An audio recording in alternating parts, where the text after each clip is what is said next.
Predstav si, že ležíš v posteli, zatváraš oči a zaspávaš. Všetko sa spomaluje, ale tvoj mozog práve teraz zapína jeden z najkomplexnejších biologických procesov, aké poznáme. Spánok nie je pasívny stav, je to aktívna rekonštrukcia tvojho vedomia. A to, čo sa deje v tvojej hlave, je fascinujúce. Poďme sa na to pozrieť. Mozog funguje v dvoch stavoch, vedomom a spiacom. A keď spí, tak sa nespomalí. Iba prepne do toho spiaceho. Zapína sa čistiaci systém, ktorý z mozgu odplavuje toxické látky. Aktivujú sa neurónové siete, ktoré triedia tvoje zážitky. Niektoré spomienky sa uchovávajú, iné sa vymažú. Spánok je presne naprogramovaný proces, ktorý má cieľ. Udržať tvoju myseľ zdravú, tvoje emócie stabilné a tvoju osobnosť funkčnú. Hlboký spánok je tichý, ale extrémne dôležitý. Je to chvíľa, keď sa tvoje telo opravuje. Ale čo tvoj mozog? Neuróny sa spomalujú, aktivita klesá na minimum. Ale práve vtedy sa ukladajú dôležité spomienky, ako keby si ukladal súbory na pevný disk. A zároveň lymfatický systém odplavuje molekuly, ktoré sa počas dňa nahromadili. A výsledok?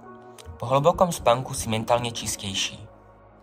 Potom príde REM a tá je výnimočná. Mozog sa náhle rozsvieti. Uvidíš výbuch aktivity, takmer ako keď bdieš. Snívaš, spájaš myšlienky, tvoríš nové nápady a emočne spracováš to, čo si počas dňa zažil. REM spánok je nočný brainstorming, ktorý beží bez tvojho vedomia. Niektorí vedci si myslia, že práve v tejto fáze vzniká tvoja kreativita a schopnosť chápať svet. Bez spánku začína všetko kolabovať. Pamäť, sústredenie, rozhodovanie a dokonca aj empatia. Dlhodobý nedostatok spánku je spojený s úzkosťou a depresiou. Ale keď dostatočne spíš, tvoj mozog dokáže vytvoriť odolnosť voči stresu, emóciám a chaosu. Mnohé terapie, ktoré liečia traumy, vlastne iba využívajú mechanizmy, ktoré robí mozog automaticky počas REM spánku.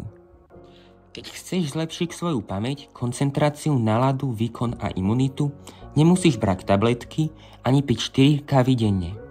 Stačí pravidelne a kvalitne spať a rešpektovať to, že tvoj mozog nie je stroj, ale biologický vesmír, ktorý potrebuje tmu, ticho a čas.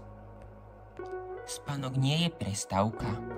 Je to proces učenia, čistenia, prežívania a liečenia. Každú noc sa tvoj mozog mení a s ním sa meníš aj ty. Keď sa ti video páčilo, daj like a odber a napíš mi do komentáru, či sa ti táto téma páčila a či mám urobiť aj pokračovanie na toto video.